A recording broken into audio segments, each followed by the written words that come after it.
I still remember exactly how it felt when the request landed in my inbox. It was a Tuesday morning in March, rain pelting against the windows of Ridgeway Dynamics' downtown Seattle office. I had just settled at my desk with my second coffee when the notification pinged. Subject line, quick favor, personal. I'd been working as an executive assistant to Amanda Cross for nearly 3 years by then. In that time, I'd watched her climb from director of operations to vice president, a meteoric rise that left casualties in its wake. Not that anyone would say that out loud. Amanda had a reputation for remembering slights and rewarding loyalty.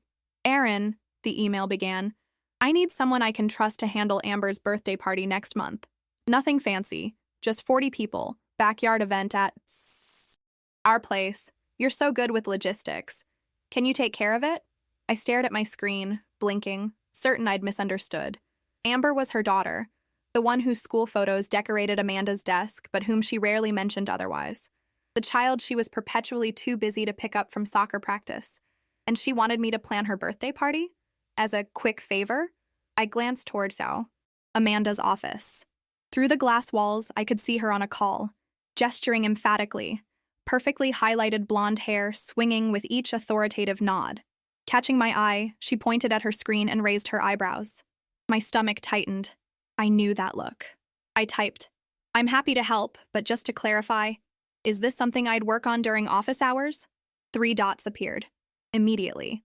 Of course not, Aaron. This is personal. I'd never ask you to do my personal stuff during company time. That's why it's a favor. I'd be so grateful. Amber's turning 7, and I just don't have bandwidth with the Peterson merger. I should have said no. That's what I tell myself now, replaying this moment on endless loop in my mind. But at 29, with student loans still looming, and a performance review coming up, no felt like a luxury I couldn't afford. Happy to help, I replied, adding a smiley face I didn't feel. Send me the details. 10 minutes later, my inbox filled with a cascade of specifications. Dietary restrictions for 15 guests, entertainment requirements, theme preferences, unicorns, but nothing tacky. And a reminder that Amanda's mother was judgy about these things. By lunch, I had a spreadsheet and a knot in my chest that wouldn't go away. You're organizing your boss's kid's birthday party? My brother Sean's voice crackled through my phone as I huddled in the stairwell during my break. That's weird, Aaron. It's just a favor, I said, the words sounding hollow even to my own ears. Remember when Dad used to say there's a difference between being helpful and being used? Sean's voice was gentle but firm. This feels like the second one. I sighed. I know, but she's dropping hints about promoting me to project coordinator. If I just do this one thing. That's what you said about working late on Christmas Eve, and about canceling your vacation to finish her presentation. He wasn't wrong. There was always something. Always a carrot dangling just out of reach. Look, Sean continued when I didn't respond. Just document everything. Time spent, money fronted, everything. If you feel something's off, keep records. I promised I would, though at the time I thought he was being paranoid. The next 3 weeks became a blur of cake consultations during lunch breaks, late-night emails to party rental, companies, and weekend scouting missions for the perfect unicorn decorations that weren't tacky, all while maintaining my regular workload, which seemed to mysteriously increase as Amanda delegated more to focus on strategic priorities. You're a lifesaver, Aaron, she'd say, breezing past my desk with her designer handbag swinging. I don't know what I'd do without you. It should have felt good, being indispensable. Instead, I felt increasingly hollow. The Friday before the party, I approached Amanda's office with uncharacteristic hesitation. Through the glass, I could see her scrolling through her phone, ignoring the blinking light on her desk phone indicating calls on hold. Amanda? I knocked lightly. Do you have a minute? She glanced up, distracted. Make it quick. Board call. In 5. About tomorrow's party, everything's set. The caterers arrive at 1, entertainment at 2. I'll be there by 11 to help set up. Perfect, she nodded, already looking back at her screen. I took a deep breath. Just one thing. My brother Sean's celebration dinner is at 7. He got that job at the tech startup, and my family is getting together. I was hoping I could leave by 6, once everything's running smoothly. Amanda looked up slowly, her expression shifting from distraction to something harder. Really, Aaron? I thought you were committed to this team. Her voice was quiet but sharp. You can't give me one weekend? After everything I've done for you? My cheeks burned. Of course I'm committed. It's just, do you know how many people would kill for your position? For the opportunities I've given you? She sighed dramatically. I vouched for you in the leadership meeting last week. I told them you were ready for more responsibility. The implication hung in the air between us. My promotion, the one I'd been chasing for a year, dangled like bait. I'm sorry, I said, the words tasting bitter. You're right. I'll stay for the whole party. She smiled, triumphant. That's my girl. Oh, and wear something nice but functional. My mother-in-law will be there, and she notices everything. I nodded and retreated to my desk, a strange numbness spreading through me. I texted Sean that I wouldn't make his dinner, making up an excuse about a work emergency. He replied with a simple, I understand, love you. But did he? Did anyone understand what it felt? Like to be constantly torn between professional ambition and personal dignity? To smile and nod while something essential was being slowly chipped away? That night, I stayed up until 1 a.m. baking gluten-free cupcakes for a child I barely knew, wondering exactly when I had become someone who would rather disappoint family than risk disappointing a boss who clearly saw me as nothing more than a convenience. What I didn't know then was that the birthday party wouldn't just be another sacrifice on the altar of my career aspirations. It would be the day everything changed. The day I finally found my voice, in the most unexpected way possible. Saturday arrived with irritatingly perfect weather. Seattle's spring sunshine making a rare appearance, as if conspiring with Amanda to create the Instagram-worthy backdrop she'd demanded. I pulled into her driveway in Queen Anne Hill at exactly 10:58 a.m., my car loaded with decorations, homemade cupcakes, and the emotional weight of resentment I was trying desperately to ignore. Amanda's house was exactly what you'd expect. A renovated craftsman with a view of the Sound, tastefully modernized while preserving just enough original detail to seem authentic rather than pretentious. As I struggled up the stone pathway with 3 bags of party supplies, I caught sight of Amanda through the window, leisurely sipping coffee while scrolling through her phone. She didn't look up when I rang the doorbell. Oh good, you're here, she said when she eventually opened the door, not offering to help with my burden. The rental company just called. They're running late with the tables. Can you handle that? I need to take Amber to get her hair done. No. Hello. No thank you. Not even the coffee's fresh if you want some. Sure, I replied automatically, setting down the bags in the immaculate entryway. What time will you be back? Amanda checked her Apple Watch. Around 1, just before guests arrive. You'll be fine. The backyard's through there. Tom's around somewhere if you need anything. Tom was her husband, a quiet man who always seemed slightly apologetic for his own existence. I'd met him exactly twice in 3 years, both times at company functions where he stood awkwardly in Amanda's shadow. Great, I said, forcing brightness into my voice. See you at 1. She was gone in a swirl of expensive perfume, leaving me alone in her house, trusted enough to handle her child's birthday celebration, but not acknowledged enough to be offered a drink after carrying her supplies up the steep driveway. The next 2 hours passed in a blur of hanging decorations, arranging furniture, and placating an increasingly irritable rental company representative. Tom appeared briefly, offering a hesitant smile and a quiet, "Can I help?" before disappearing again when his phone rang. By 12:30, the backyard had transformed into a unicorn wonderland that managed to be whimsical without crossing Amanda's undefined line into tacky. I was attaching the final balloon to the archway when an unfamiliar voice spoke behind me. Impressive work. You must be Aaron. I turned to find a man in his 50s watching me with interest. He wore casual clothes, expensive casual, the kind that looks effortless but costs more than my monthly rent. His salt and pepper hair was styled just so, and something about his steady gaze made me straighten my posture. Yes, I'm Aaron Maddox, Amanda's assistant, I replied, extending my hand. And you are? Derek, he said simply, shaking my hand with a firm grip. Distant cousin, visiting from Chicago. Amanda asked me to stop by. There was something disarming about his direct gaze, as if he was actually seeing me rather than looking through me. I found myself smiling genuinely for the first time that day.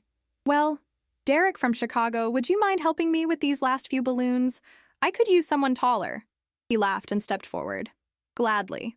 Though I should warn you, I have a notorious history with balloons.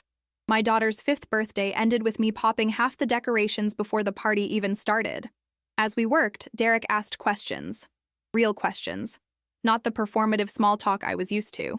He wanted to know how long I'd worked for Amanda, what my background was, what I hoped to do next. Simple human curiosity that nonetheless felt like a cool drink after a long drought.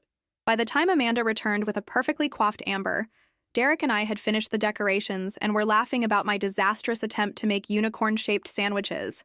"Oh," Amanda said, her eyes darting between us with barely concealed surprise. "I see you've met Derek." Something in her tone made me uneasy. I stepped back, professional mask slipping, instantly back into place. "Yes, he's been helping me finish up. Everything's ready." Amanda nodded, distracted. "Great. Amber, go change into your party dress. Guests will be here soon." She turned to Derek. "I didn't realize you'd be so early." He shrugged, that steady gaze now fixed on her. "I'm glad I was. Gave me a chance to see how things operate behind the scenes." The comment hung in the air for a moment before Amanda laughed, a brittle sound. "Well, not much to see. Just birthday party chaos." She turned to me. "Aaron, the caterers are here. Can you direct them?" And just like that, I was dismissed. The party began at 1:30, with a steady stream of children and their parents filling the backyard. I moved between groups, refilling drinks, directing activities, and smiling so much my face hurt. Several of Amanda's colleagues from Ridgeway were there, including Tanya Fields from marketing, who shot me questioning looks as I hustled around serving food. "Aaron," she whispered during a quiet moment, "why are you playing waitress at your boss's kids' party?" I flushed. "Just helping out." Tanya's eyebrows rose. "On a Saturday? Is she paying you overtime?" Before I could answer, a child's wail cut through the chatter. Amber had dropped her ice cream on her new dress, and Amanda was gesturing urgently for me to come help. "We'll talk later," Tanya said, her expression concerned. By 4 o'clock, my feet were aching and my patience wearing thin. I'd cleaned up spills, refereed games, and served food to 40 people, all while Amanda circulated, accepting compliments on the lovely party she'd put together. Not once did she mention my name. Not once did she acknowledge that every detail she was being praised for came from my unpaid labor. It was during the cake presentation that it happened. I was standing near the dessert table, holding the tray of gluten-free cupcakes I'd baked at 1 a.m., when Amber approached, looking up at me with Amanda's calculating eyes in a smaller face. "Are you the maid?" she asked, voice clear enough to carry. The chatter around us dimmed. 40 pairs of eyes turned in our direction. Someone laughed. A short, uncomfortable sound quickly stifled. Others looked away, suddenly fascinated by their napkins or the distant horizon. And Amanda? She didn't correct her daughter. Didn't say, "No, honey, this is Erin. She works with Mommy and was kind enough to help with your party." She just sipped her mimosa and smiled. A small, satisfied curve of lips that said everything about how she really saw me. In that moment, something inside me, something that had been bending for months, years maybe, finally broke clean through. I set down the tray of cupcakes with deliberate care. My hands were steady, even as my heart pounded against my ribs like it wanted to escape. "No, Amber," I said, my voice surprisingly calm. "I'm not the maid. I'm your mother's executive assistant at Ridgeway Dynamics, but I'm not her personal assistant after office hours." The silence that followed was absolute. Even the children seemed to sense the shift in atmosphere, their play quieting. Amanda froze, mimosa halfway to her lips, her eyes widening in shock, not at her daughter's rudeness, but at my response. She recovered quickly, laughing that brittle laugh again. "Erin's just being silly, sweetie. Go play with your friends." But it was too late. The moment had crystallized, highlighting a truth that could no longer be ignored. Not by me, not by the uncomfortable witnesses, and certainly not by Derek, who had risen from his seat and was now standing beside me. "Actually," he said, his voice carrying across the suddenly silent backyard, "I think Erin is making an important distinction, and I'm very interested in hearing more about it." Interesting, because I just invested $3 million in this company. And if this is how you treat your staff, Amanda, we need to talk. Now. Derek's words landed like a thunderclap in the silent backyard. The parents who had been pretending not to notice suddenly stopped pretending. Children paused their games, sensing the adult tension crackling through the air. Amanda's face performed an impressive series of transformations. Shock, disbelief, calculation, and finally an attempt at damage control. "Derek!" She laughed, but it sounded hollow. "Always with the jokes. Let's not bore ye." Everyone with business talk at a children's party. But Derek wasn't smiling. I'm not joking, Amanda. I'm not your cousin from Chicago either. He turned to address the stunned guests. I apologize for the disruption, but I think it's best if the children continue their activities while the adults have a brief conversation. Tom, who had been hovering at the edge of the gathering all afternoon, suddenly sprang into action. Hey kids, who wants to see the new gaming system in the den?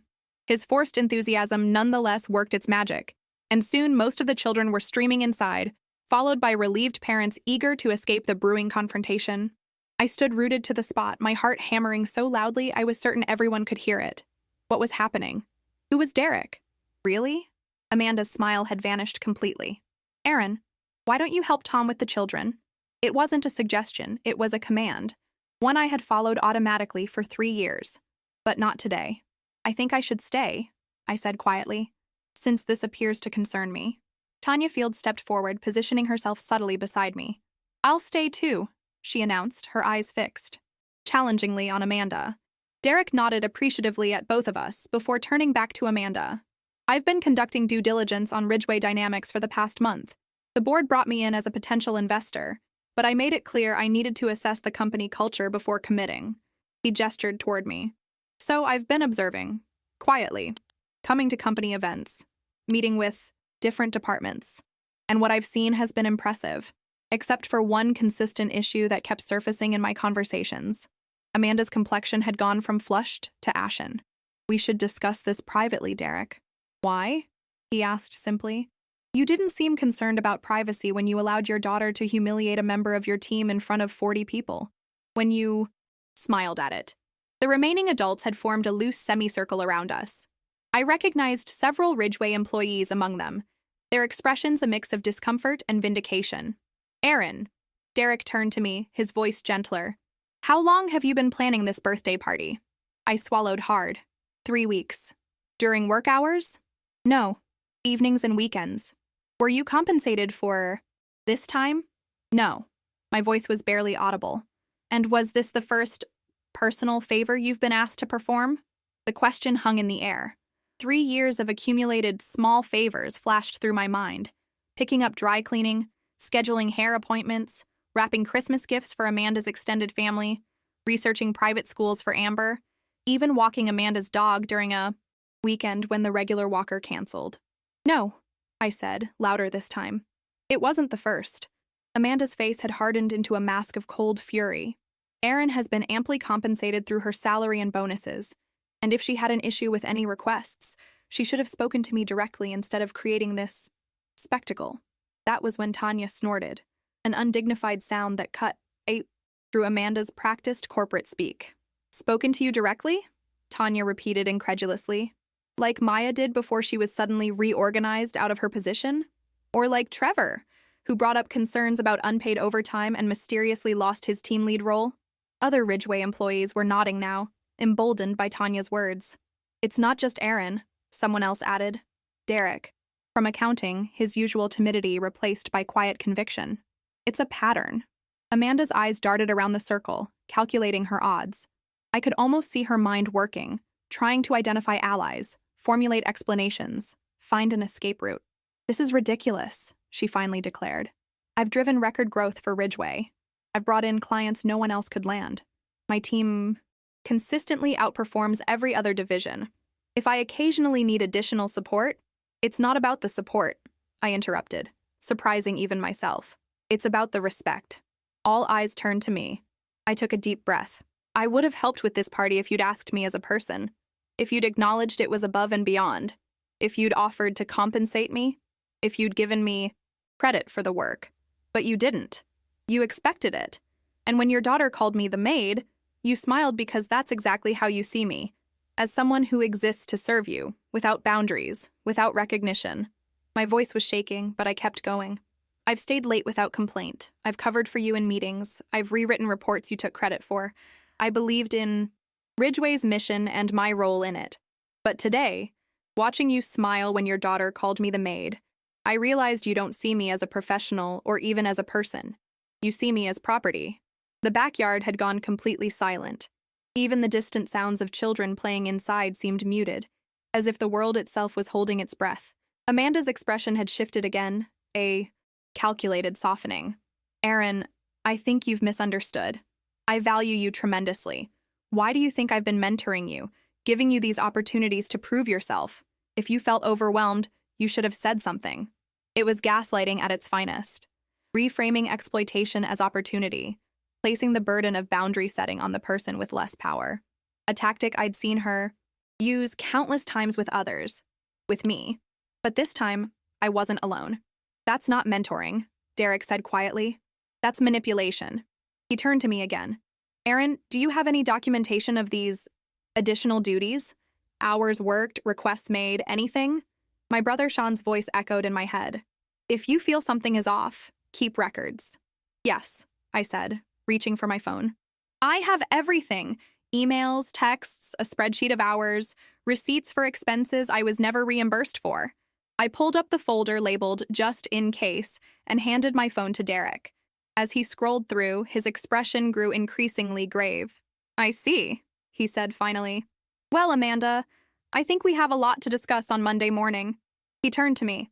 Would you be willing to meet with me and the board to go through these records? Before I could answer, Amanda stepped forward, her voice low and dangerous. Aaron, think very carefully about what you're doing. Your career at Ridgeway, your career in this industry, rests on the relationships you've built, on your reputation as someone who can be trusted. The threat was unmistakable, but strangely, instead of fear, I felt a wave of clarity wash over me. You're right, Amanda, I replied steadily. My career does rest on trust, on being someone people can trust to have integrity, to speak truth, to maintain professional boundaries. I turned to Derek. Yes, I'll meet with you and the board on Monday. Amanda's face contorted with fury, her carefully maintained facade crumbling completely. You ungrateful little, she began, but Derek cut her off. That's enough, Amanda. The party's over. His voice was quiet but carried an unmistakable authority. I suggest you attend to your guests and prepare for our meeting Monday morning. For a moment, I thought she might argue further, but something in Derek's expression stopped her. With a final glare in my direction, she turned and stalked toward the house, her rigid posture radiating fury. As the remaining adults began to disperse, murmuring among themselves, Tanya squeezed my arm. That took courage, she said softly. We've all wanted to say something for years, but nobody dared. I nodded, still processing what had just happened. The adrenaline that had carried me through the confrontation was beginning to ebb, leaving me shaky and uncertain. What happens now? I asked, looking between Tanya and Derek. Derek smiled, a genuine warm expression that transformed his serious face. Now we fix what's broken at Ridgeway, starting with how we value the people who make the company work. He gestured toward the gate. Let me walk you to your car. I think you've put in more than enough hours on this particular Saturday. As we walked away from the unicorn wonderland I'd created, I felt something I hadn't experienced in a very long time. The weightlessness of standing up for myself, of reclaiming my worth. It was terrifying and exhilarating. Whatever Monday brought, I knew one thing for certain. I would never again mistake loyalty for submission. The difference, as it turned out, was my voice. I drove home in a state of shock, my hands trembling on the steering wheel. The Seattle streets blurred past as my mind replayed the confrontation over and over. Amanda's face shifting from dismissive to furious. Derek's calm revelations. My own voice saying words I'd kept buried for years. What had I done? By the time I reached my small apartment in Ballard, reality was setting in. I had just publicly confronted the vice president of operations at my company, a woman known for holding grudges and wielding her influence like a weapon. Even with Derek's apparent support, my professional future felt suddenly precarious. I collapsed onto my couch, my phone clutched in my hand like a lifeline. I needed to talk to someone who would understand, someone who would tell me I hadn't just committed career suicide. I called Sean. Hey, how was the party from hell? He answered, his voice light. Did you manage to escape with your soul intact? The simple question broke something in me. To my horror, I burst into tears. Messy, ugly sobs that made it impossible to speak. Aaron? What happened? Are you okay? Sean's voice sharpened with concern. Between hiccuping breaths, I told him everything. About Amber's question, my response, Derek's true identity, and the very public unraveling that followed. Holy shit, Sean whispered when I finally finished. Holy shit, Aaron. I know, I moaned. I've ruined everything. No. His response was immediate and firm. No, you haven't ruined anything. You stood up for yourself. Finally. But my job is with a company that apparently has an investor who recognizes abusive management when he sees it, Sean interrupted. This Derek guy sought you out, right? Asked to meet with you Monday? That's not the behavior of someone who's about to fire you. I hadn't considered that angle. Maybe, I conceded. But Amanda has allies on the board. She's brought in millions in contracts. And apparently treats her staff like personal servants, Sean countered. Look, I know you're scared, but you did the right thing. And you've got documentation, witnesses. You're not alone in this, Aaron. His words provided a small measure of comfort, but anxiety still churned in my stomach. What do I do now? Just wait until Monday and see if I still have a job? No, Sean said decisively. You come to my celebration dinner tonight, the one you were going to miss for Amanda's party.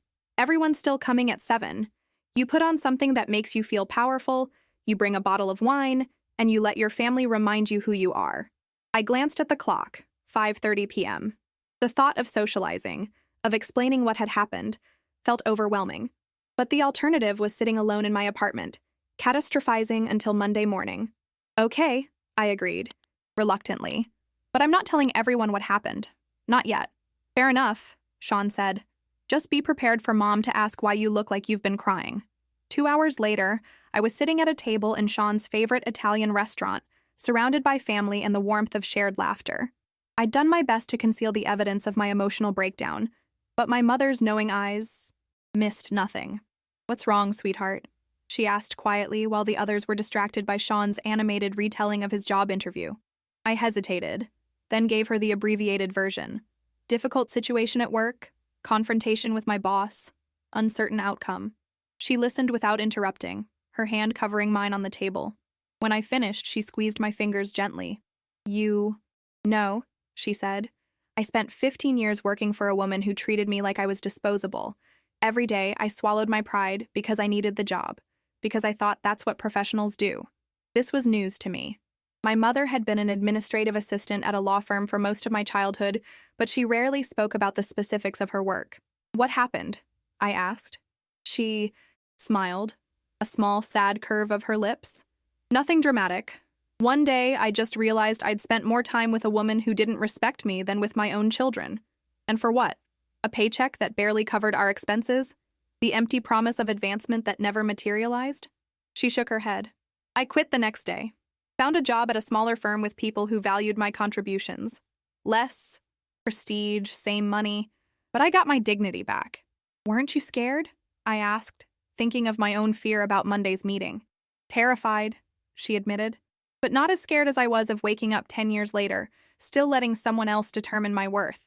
Before I could respond, Sean clinked his glass for attention, launching into a toast about new beginnings and taking chances.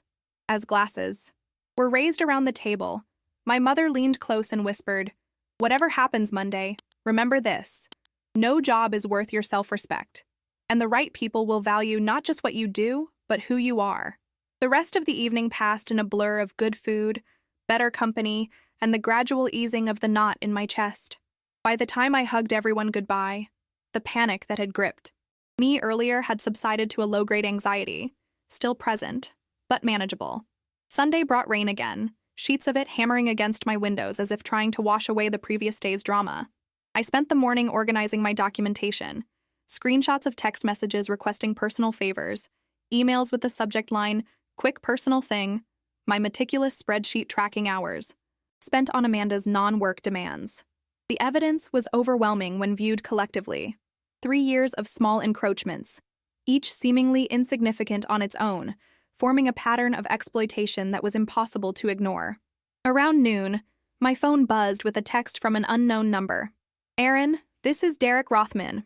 Hope you don't mind that I got your number from the company directory. Just wanted to check in after yesterday. Are you doing okay?" I stared at the message, surprised by the personal follow-up. After a moment's hesitation, I replied, "I'm okay. Nervous about tomorrow, but okay." His response came quickly. "Understandable. For what it's worth, I'm impressed by your professionalism under difficult circumstances. Our meeting tomorrow is scheduled for 9 a.m. With the executive board. Amanda will be present, but I'll be leading the discussion. All I ask is that you bring your documentation and speak your truth. The rest will take care of itself. I read the message twice, trying to gauge the subtext. Was he genuinely supportive, or was this corporate speak designed to keep me calm until they could manage the situation, and me, out of existence? Before I could overthink it further, my phone buzzed again with another message from Derek. And Aaron, whatever you might be worried about right now, don't. The problem at Ridgeway isn't you. It never was. I set my phone down, a strange mixture of relief and trepidation washing over me. Tomorrow would bring whatever it would bring. All I could do was prepare, speak my truth as Derek had put it, and hope that for once, the system would work the way it was supposed to. The rest of Sunday passed slowly. I cleaned my apartment, meal prepped for the week, a habit that suddenly seemed optimistic, given the circumstances, and carefully selected my outfit for the meeting, a charcoal gray pantsuit that made me feel armored, professional, unassailable. As I laid out my clothes for the morning, my phone pinged with multiple notifications. Text messages from Tanya and 3 other Ridgeway employees, all variations on the same theme. Heard about what happened. About time someone said something. We've got your back tomorrow. Whatever happens, you did the right thing. The last message was from Derek in accounting, a man who rarely spoke above a whisper in meetings. Bringing my documentation tomorrow, too. You're not alone. I sat on the edge of my bed, reading and rereading the messages, a lump forming in my throat. For 3 years, I'd felt isolated in my struggle with Amanda, believing I was the only one who couldn't handle her management style, the only one who found her demands unreasonable. Now, it seemed, a chorus of voices was ready to join mine, voices that had been silenced by the same fear that had kept me quiet for so long. As I set my alarm and climbed into bed, my mother's words echoed in my mind. The right people will value not just what you do, but who you are. Tomorrow would reveal whether Ridgeway Dynamics could be the right place after all. And if not, well, as Sean had said at dinner, sometimes the end of one thing is just the beginning of something better. For the first time in months, I fell asleep without the weight of unspoken words pressing on my chest. Whatever Monday brought, I had already won the most important battle, the one with myself. Monday morning dawned with unexpected sunshine, a rarity for Seattle in March. As I drove downtown, the light glinted off the glass towers of the business district, momentarily blinding me. It felt symbolic somehow, like stepping out of a dark room into brightness that was both welcome and disorienting. I arrived at Ridgeway Dynamics 40 minutes early, partly from habit and partly from nerves. The security guard in the lobby greeted me with his usual nod, completely unaware that I might be walking into the building for the last time. "Beautiful morning, Ms. Maddox," he said, cheerfully. "It is," I agreed, surprised to find I meant it. Whatever happened today, at least the sun was shining. The elevator ride to the 14th floor gave me time to steady my breathing and mentally rehearse what I would say in the meeting. Keep it factual. Focus on patterns, not personalities. Speak from experience, not emotion. The door slid open, and I stepped into the familiar reception area. At 8:20 a.m., the office was still largely empty. A few early birds at their desks, the distant hum of the coffee machine, the cleaning staff finishing their rounds. I walked to my desk, half expecting to find my access revoked or my belongings packed. Instead, everything was exactly as I'd left it. Friday afternoon, the framed photo of my family at Mount Rainier, the small potted succulent Sean had given me for Christmas, the stack of reports I'd been reviewing before the weekend. Before I could settle in, I saw Tanya heading purposefully in my direction, 2 coffee cups in hand. She set one on my desk and leaned in close. "Thought you might need this," she said, sliding the cup toward me. Words already spreading about the meeting. Amanda arrived an hour ago and hasn't left the conference room since. My stomach tightened. "Is she alone?" "No," Tanya replied, a hint of satisfaction in her voice. "Derek and Philip from HR are in there with her. And get this, Derek from accounting got called in 20 minutes ago with his files. Derek, who had texted me last night about bringing his own documentation." My pulse quickened. This isn't just about me, I realized. Aloud. "Honey, it never was," Tanya said, squeezing my shoulder. "You were just the one brave enough to say it out loud." Before we could continue, my desk phone rang. The direct line from the executive floor. I answered with as steady a voice as I could manage. "Aaron Maddox speaking. Ms. Maddox, this is Cheryl from the CEO's office. Your presence is requested in the executive conference room. Immediately." Please bring any relevant documentation with you. The meeting wasn't scheduled until 9 a.m. Being called up early could be good or bad. Either they wanted to hear my side without Amanda present, or they wanted to terminate me quietly before the formal meeting. I'll be right up, I replied, trying to sound calmer than I felt. Tanya gave me an encouraging nod as I gathered my files and phone. Remember, whatever happens, you did the right thing. The executive floor, the 17th, was a world apart from the rest of Ridgeway. Plush carpeting, original artwork on the walls, floor-to-ceiling windows offering panoramic views of the Sound. I'd been here exactly twice before, both times trailing behind Amanda like a shadow. Cheryl, the CEO's assistant, met me at the elevator. "They're waiting for you in the Rainier room," she said, her expression giving nothing away. The Rainier room was the largest conference space on the floor, typically reserved for board meetings and major client presentations. As Cheryl opened the door for me, I took a deep breath and stepped inside. The scene that greeted me was unexpected. Instead of the full executive board, only 4 people sat at the massive table. Robert Chen, the CEO, Philip Westfield from HR, Derek Rothman, and Derek from accounting, who looked as nervous as I felt. Amanda was nowhere to be seen. "Aaron, thank you for joining us," Robert said, gesturing to an empty chair. "Please have a seat." I sat down, placing my files neatly in front of me, hyper-aware of every movement, every expression in the room. "I understand. There was an incident at Amanda Cross's home on Saturday," Robert continued, his tone neutral. "Mr. Rothman has shared his observations, and we've been reviewing some concerning documentation from Derek this morning." He leaned forward slightly. "We'd like to hear your perspective as well." I glanced at Derek, who gave me a subtle nod of encouragement. Derek stared fixedly at his hands on the table. "Before I begin," I said carefully, "may I ask where Amanda is? I was under the impression she would be part of this discussion." Robert and Philip exchanged a glance. "Ms. Cross is currently meeting with legal counsel," Philip replied. "She'll join us later. For now, we'd like to focus on gathering information." That didn't sound promising, for her or for me, but I had come this far. There was no turning back now. Over the next 45 minutes, I detailed my experiences working under Amanda, the gradual expansion of my responsibilities beyond professional boundaries, the personal errands disguised as quick favors, the unpaid overtime, the promises of advancement that never materialized, the subtle threats when I expressed hesitation.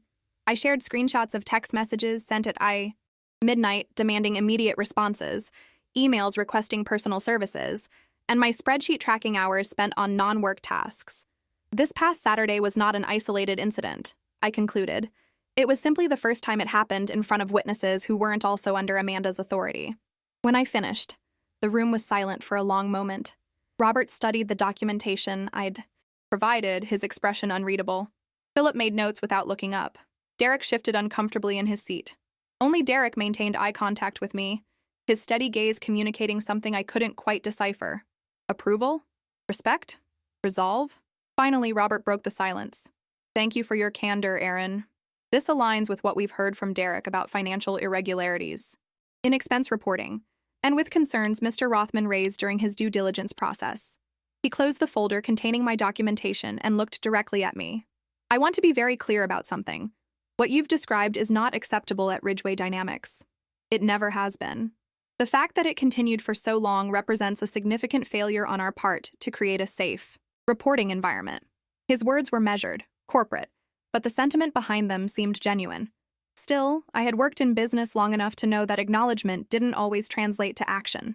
"What happens now?" I asked, the question that had been keeping me awake all weekend. Robert glanced at Derek, who nodded slightly before speaking. "As I explained to Robert yesterday, my investment in Ridgeway is contingent on addressing these issues immediately and systematically," Derek said. "Not just with Amanda, but throughout the organization." He turned to me. "Which is why I'd like to offer you a new position." I blinked, certain I had misheard. "I'm sorry?" "Operations coordinator," Derek continued, "reporting directly to the executive board during a 3-month assessment period while we evaluate and restructure management practices across departments." I stared at him, struggling to process his words. This wasn't at all what I had expected. Termination, perhaps. A lateral move to get me away from Amanda, possibly. But a promotion? With direct access to the board? "Why me?" I managed to ask. Derek smiled, that same genuine expression I had glimpsed, briefly in Amanda's backyard. Because you understand not just systems, but people. Because you maintained professionalism and integrity under extraordinary pressure. And because you had the courage to speak up when it mattered. Before I could respond, the conference room door opened, and Amanda walked in. The atmosphere in the room instantly shifted, charging with tension. She looked immaculate, as always. Not a hair out of place, her navy suit perfectly tailored, her expression composed. But her eyes, when they met mine, were cold with fury. "Amanda," Robert said, his tone noticeably cooler than it had been with me. "Please join us. We were just discussing some organizational changes." Amanda took a seat at the far end of the table, as distant from me as possible. "I understand there are some concerns being raised about my management style," she said, her voice perfectly controlled. "I look forward to addressing them directly." Robert nodded. "You'll have that opportunity. But first, I want to inform you that effective immediately, you are being placed on administrative leave pending a full investigation into these allegations." Amanda's composure slipped for just a second, a flash of shock quickly masked. "That seems excessive for what amounts to a misunderstanding between me and my assistant." "This is not a misunderstanding," Robert replied firmly. "This is a pattern of behavior documented by multiple employees over an extended period. And it extends beyond interpersonal issues to potential financial improprieties flagged by accounting." Derek, who had been silent throughout, straightened slightly in his chair at the mention of his department. Amanda's gaze swept the room, lingering on each face before returning to Robert. "I see," she said coolly. "And I suppose Erin has already been promised my position as a reward for her creativity?" The implication was clear, that I had fabricated or exaggerated my claims for personal gain, that this was about ambition, not ethics. Before Robert could respond, I found myself speaking. "No, Amanda," I said quietly. "This isn't about taking your job. It's about doing mine with dignity. It's about boundaries and respect, things I should have insisted on long ago." Amanda's eyes narrowed. "How touching. I wonder if you'll maintain that moral high ground when you're blacklisted from every major firm in Seattle. This industry runs on relationships, Erin, and you've just burned a significant one." The threat hung in the air between us. 6 months ago, even 1 week ago, it would have terrified me into silence. But something had changed. I had changed. "That sounds remarkably like retaliation, Miss Cross," Derek observed mildly. "I'd advise against making such statements, particularly in front of witnesses." Amanda fell silent, but her expression spoke volumes. This wasn't over, not for her, and not for me. The meeting concluded shortly after, with Philip escorting Amanda to clear out her personal items while her access was restricted. As I gathered my documentation, still trying to process everything that had happened, Robert pulled me aside. "The operations coordinator role is real, Erin. You've earned it. But I want you to understand, the next few months won't be easy. Change never is." I nodded, thinking of all the small compromises that had led me to this moment. "I know, but I'm ready." As I walked back to my desk, the weight of 3 years of silence finally lifting from my shoulders, I realized something profound. My voice had always been there. I had just been afraid to use it. Not anymore. The news spread through Ridgeway Dynamics like wildfire. Amanda Cross, VP of Operations and untouchable corporate star, had been placed on administrative leave. The woman who had breezed through the office, making demands and dispensing judgment was gone, at least temporarily, and in her absence the atmosphere shifted noticeably. People spoke more freely, laughed more easily, made eye contact in the hallways instead of hurrying past with downcast gazes. And me, I became the reluctant center of attention. The whispers followed me everywhere. "That's her, Amanda's assistant. She's the one who finally stood up to her. Did you hear she got promoted?" By lunchtime, my inbox was flooded with meeting requests from department heads and emails from colleagues I barely knew, all expressing variations of the same sentiment. "We need to talk." Tanya found me hiding in the break room, staring into a cup of coffee I hadn't touched. "How are you holding up, whistleblower?" she asked, sliding into the chair across from me. I winced at the label. "Please don't call me that." "Hero, then?" "Definitely not that." I sighed, pushing the cold coffee away. "I'm not sure what I am to be honest. Everything's happening so fast." Tanya studied me for a moment. "You're someone who did what most people only fantasize about doing, standing up to a bully. And now you're dealing with the aftermath, which is always messier than the dramatic confrontation." She wasn't wrong. The initial adrenaline of Saturday's confrontation and Monday's meeting had faded, leaving me with a complex mix of emotions, relief, anxiety, determination, and a strange, lingering guilt that I couldn't quite shake. I keep thinking about her daughter, I admitted. Amber. It wasn't her fault her mother taught her to see people that way. Tanya nodded. Kids learn what they live, but now maybe she'll learn something different, that there are consequences to treating people like they're disposable. Maybe. I wasn't entirely convinced. Or maybe she'll just learn that her mother lost her job because someone was mean to her. That's not your burden to carry, Aaron, Tanya said firmly. You can't control the narrative Amanda creates for her daughter. You can only control your own actions, and you acted with integrity. Before I could respond, my phone buzzed with a text from Derek. Executive. Boardroom, 2 p.m. First Operations Coordinator meeting. Bring your observations about cross-departmental workflows. Nothing formal, just your honest assessment. The task was simultaneously flattering and terrifying. My honest assessment had just helped topple a VP. What would happen when I turned that same critical eye to the rest of the organization? Duty calls? Tanya asked, noting my expression. I nodded, showing her the text. Apparently, I'm expected to start revolutionizing the company this afternoon. Tanya grinned. Good. Start with the ridiculous approval process for marketing materials. It takes 17 signatures to change a single word on the website. For the first time that day, I found myself laughing. A genuine, unexpected sound that felt like release. I'll add it to the list. The afternoon meeting with Derek and Robert was surprisingly candid. Instead of the formal presentation I had feared, they wanted conversation. Real talk about what was working at Ridgeway and what wasn't, beyond Amanda's management issues. We've been operating in silos, Robert acknowledged as I walked them through my observations about information bottlenecks between departments. Everyone protecting their territory instead of focusing on shared goals. It's not just structure, I added, finding confidence in their receptiveness. It's culture. People are afraid to speak up because historically the messengers get shot. Robert winced at the metaphor but didn't disagree. How do we fix that? The question wasn't rhetorical. He was genuinely asking me, the executive assistant who, until this morning, had been fetching coffee and scheduling meetings. I took a deep breath. Start by making it safe to tell the truth. Create channels for feedback that don't require people to risk their jobs. Recognize and reward collaboration instead of competition. And most importantly, model the behavior you want to see. Derek nodded approvingly. Exactly. Culture flows from the top.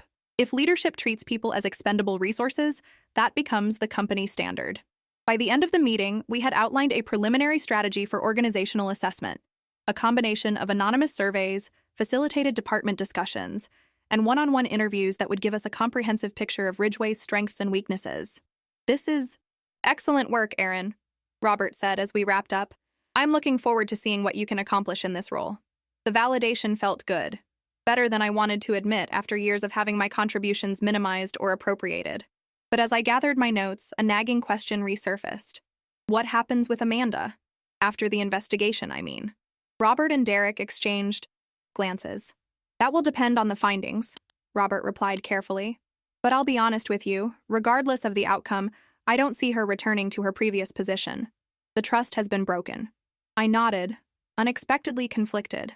Amanda had made my life miserable for years, had exploited and belittled me at every opportunity.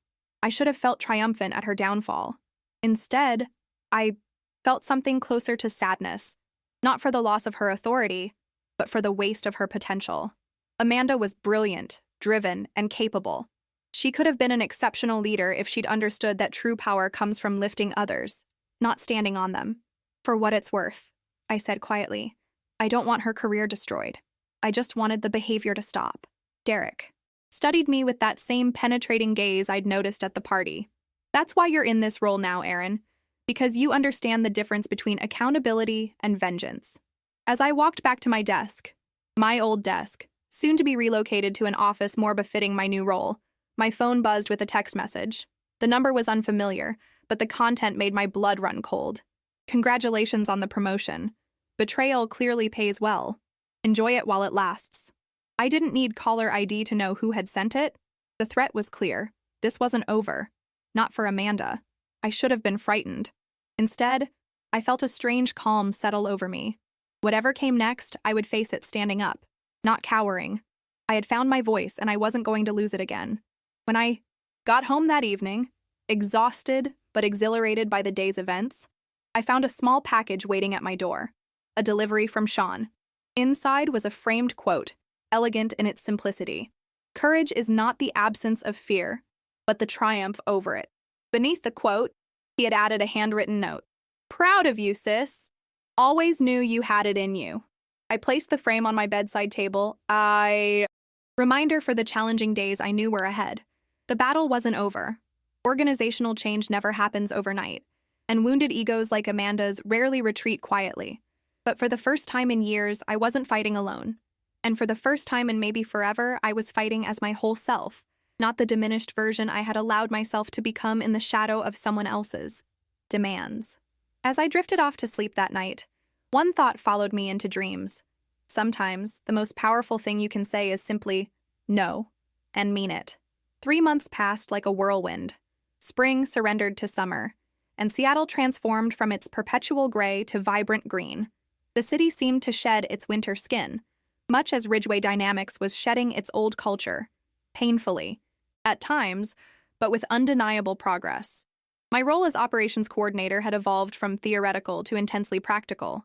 The first month was spent gathering data, conducting interviews, analyzing workflows, identifying bottlenecks and pain points throughout the organization.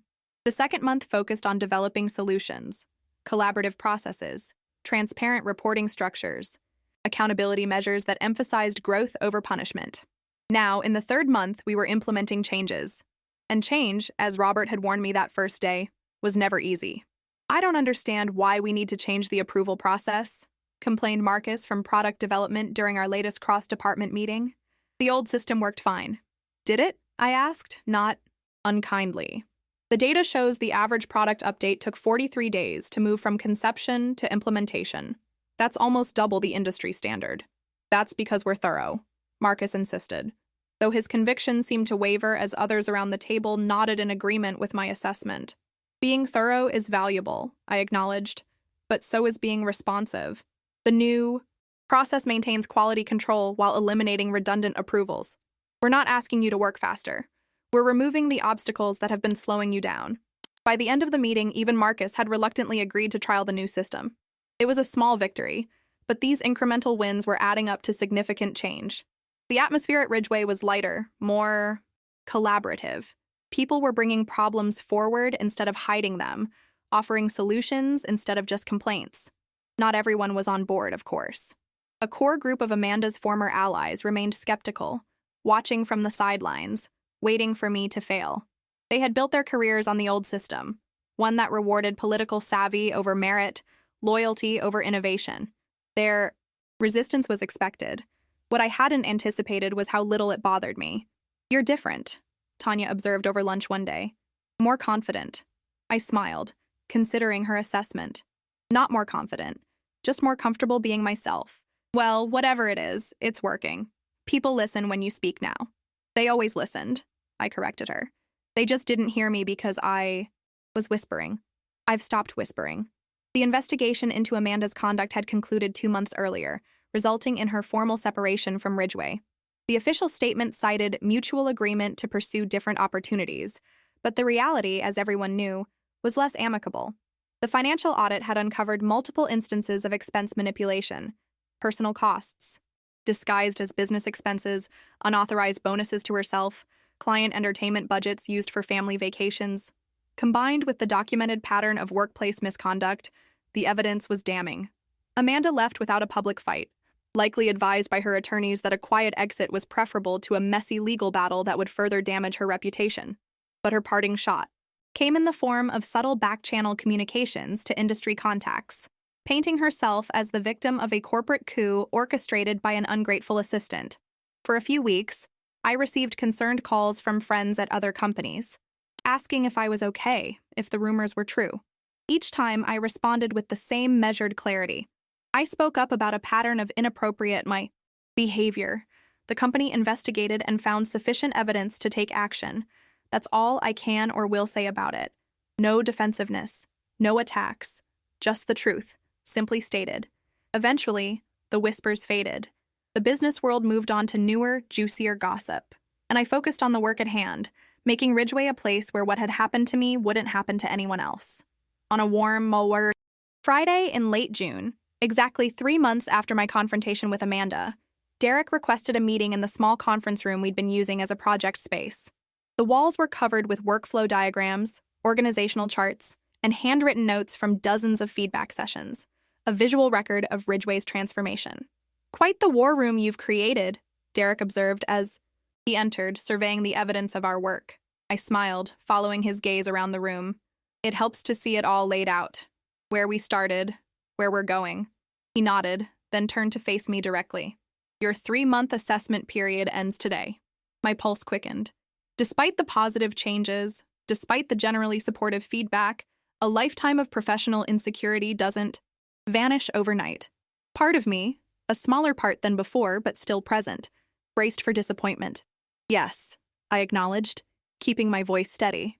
"I've prepared a comprehensive report on our progress and remaining challenges." I gestured to the folder on the table.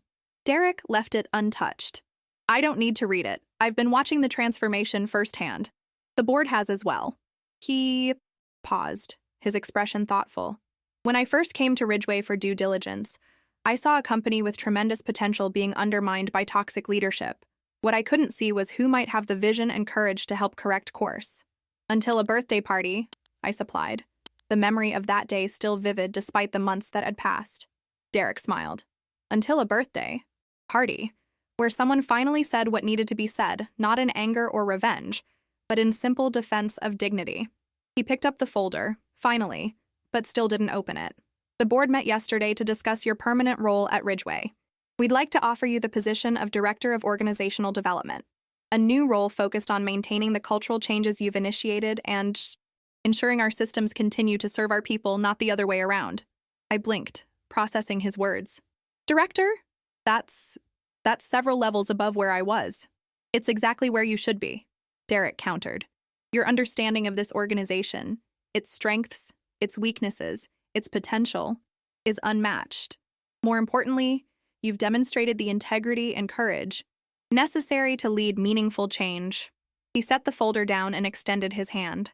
"So what do you say? Ready to make it official?" 3 months ago, I had been fetching coffee and planning a 7-year-old's birthday party. Now I was being offered a director-level position with the explicit mandate to continue the work that had become my passion. I took his hand and shook it firmly. "I accept. Thank you for seeing something in me that I couldn't always see in myself." "Don't thank me," Derek replied. "Thank yourself. You did the hard part. You spoke up." As we left the conference room together, my phone buzzed with a text message from my brother. "Dinner tonight to celebrate the end of your 3-month trial? Mom and Dad are in town." I smiled, typing back, "Definitely. And I have news." The afternoon passed in a blur of congratulations from Robert and the board, paperwork with HR, and a flurry of emails announcing my new role to the company. By 5 o'clock, I was emotionally exhausted, but exhilarated, ready to share my news with the people who had supported me through the darkest days.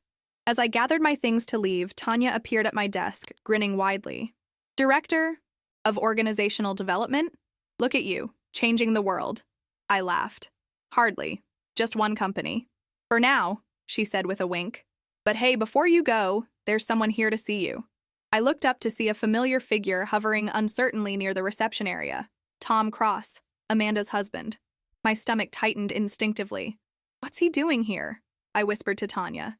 She shrugged. "No idea. He asked for you specifically. Want me to tell him you've left?" I considered it for a moment, tempted by the easy escape, but something in his posture, the slight hunch of his shoulders, the way he stood apart from the flow of departing employees, made me reconsider. "No, it's okay. I'll talk to him." As I approached, Tom looked up, relief washing over his face. "Aaron, thank you for seeing me. I wasn't sure you would." "What can I do for you, Tom?" I kept my tone neutral, professional. He glanced around the busy lobby. "Could we talk somewhere more private? Just for a minute?" I hesitated, then nodded toward a small seating area tucked away from the main thoroughfare. "How about there?" Once seated, Tom seemed to struggle for words, his hands fidgeting with his wedding ring. "I wanted to apologize," he finally said, "for what happened at Amber's party. for not stepping in when I should have. The apology was unexpected. In all my mental replays of that day, Tom had been a peripheral figure, present but essentially invisible, much as he had seemed throughout his wife's career. "You don't owe me an apology," I said gently. "You weren't my boss." "No, but I was." "There. I saw how Amanda treated you. Not just that day, but all the times you came to our house for work emergencies that weren't emergencies at all." His voice carried a weight of regret that seemed to extend beyond just my situation. "Why are you telling me this now?" I asked. Tom sighed, finally meeting my gaze directly. "Because Amber asked about you yesterday. She remembered the lady who made the unicorn cupcakes and wanted to know why you don't come to our house anymore."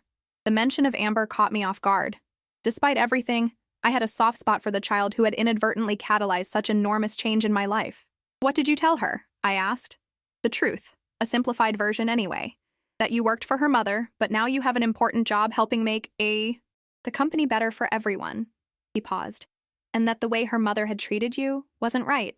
I raised my eyebrows in surprise. "You said that to her?" Tom nodded. "Amanda and we're separating. The investigation into her conduct at Ridgeway revealed patterns I'd been willfully ignoring for years. Patterns that weren't limited to her professional relationships. The implication was clear, and my heart ached for him despite our complicated connection. "I'm sorry, Tom." "Don't be. It's long overdue." He straightened slightly, as if unburdening himself of a long-carried weight. "Amber is staying with me while Amanda sorts out her next move. I'm trying to teach her different values than the ones she's been absorbing. It's why I wanted to apologize to you, to show her that acknowledging wrongs is part of making them right." In that moment, I saw Tom clearly for perhaps the first time. Not as Amanda's shadow, but as a man finding his own light after years in darkness. "I accept your apology," I said sincerely. "And I wish you and Amber the best." He stood to leave, visibly relieved. "Thank you. And congratulations on your new position. The company's lucky to have you."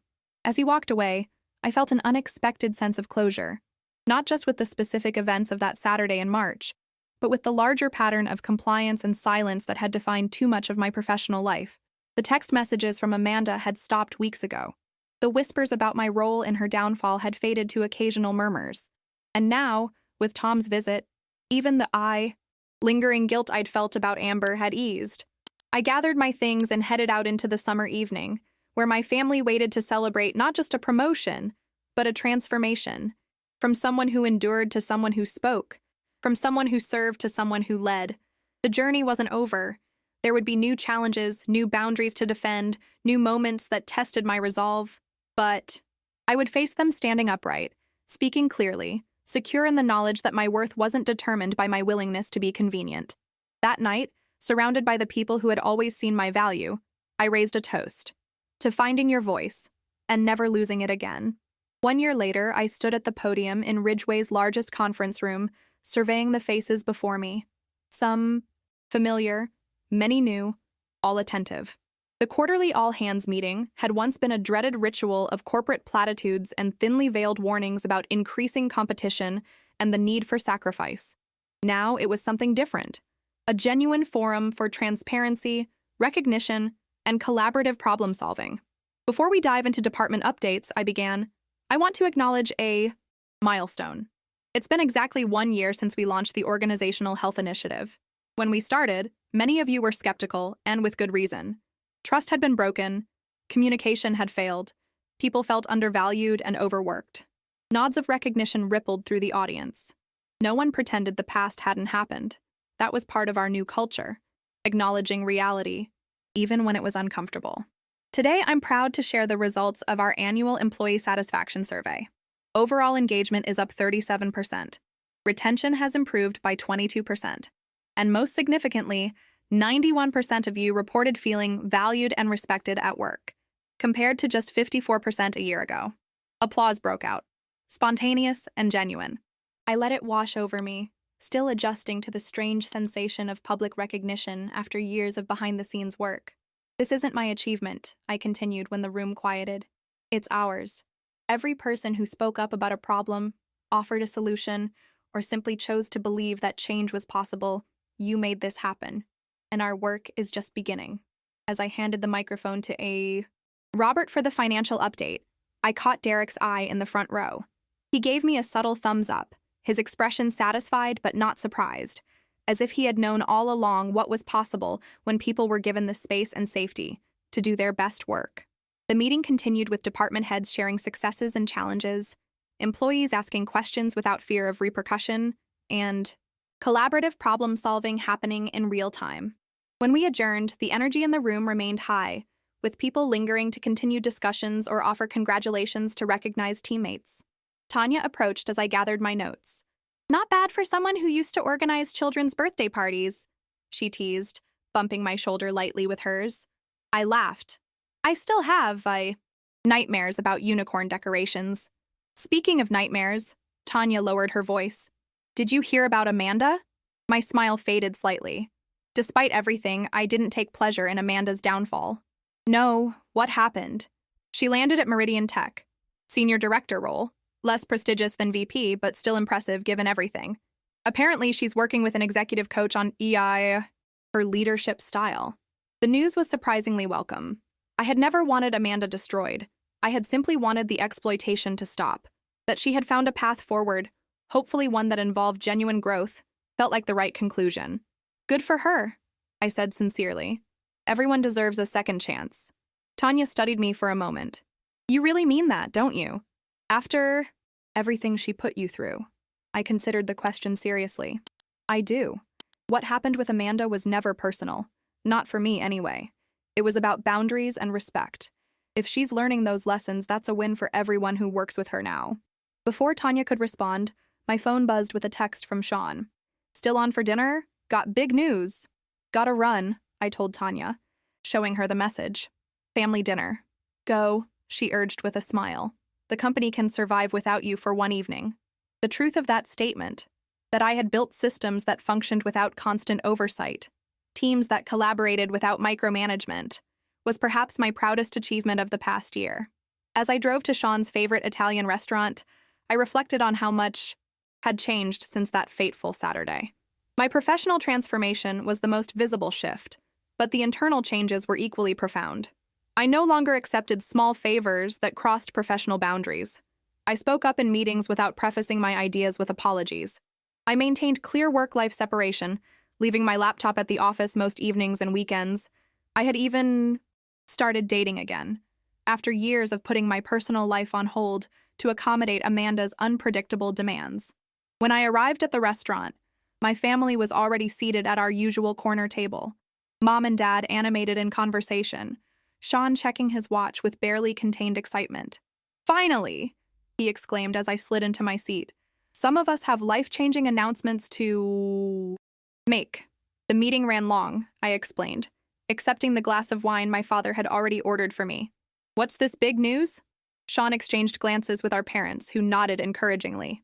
"I got the funding," he announced, breaking into a wide grin. "Full seed round for the startup. We launch next month." I squealed in a most undirected-like manner, jumping up to hug him. "Sean, that's incredible. Congratulations." For the next hour, dinner was a joyful blur of plans and possibilities. Sean's vision for his educational technology platform, my parents' pride, my own suggestions based on what I'd learned about organizational development. "None of this would have happened without you, you know," Sean said suddenly as dessert arrived. I raised an eyebrow. "Pretty sure you did. The pitch deck and business plan yourself." He shook his head. "That's not what I mean. Remember when I was hesitating about leaving my corporate job? Afraid of the risk? You were the one who told me life's too short to stay where you're not valued." "I did?"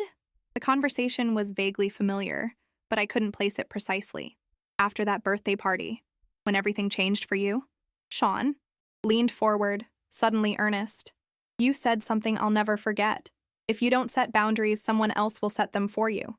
And you might not like where they draw the line." The words echoed from the past, my own hard-won wisdom, reflected back to me through my brother's experience. I hadn't realized how deeply our parallel journeys had influenced each other. "Well," I said, raising my glass, "here's to boundaries then, and to having the courage to enforce them, and to speaking up," my father added, joining the toast.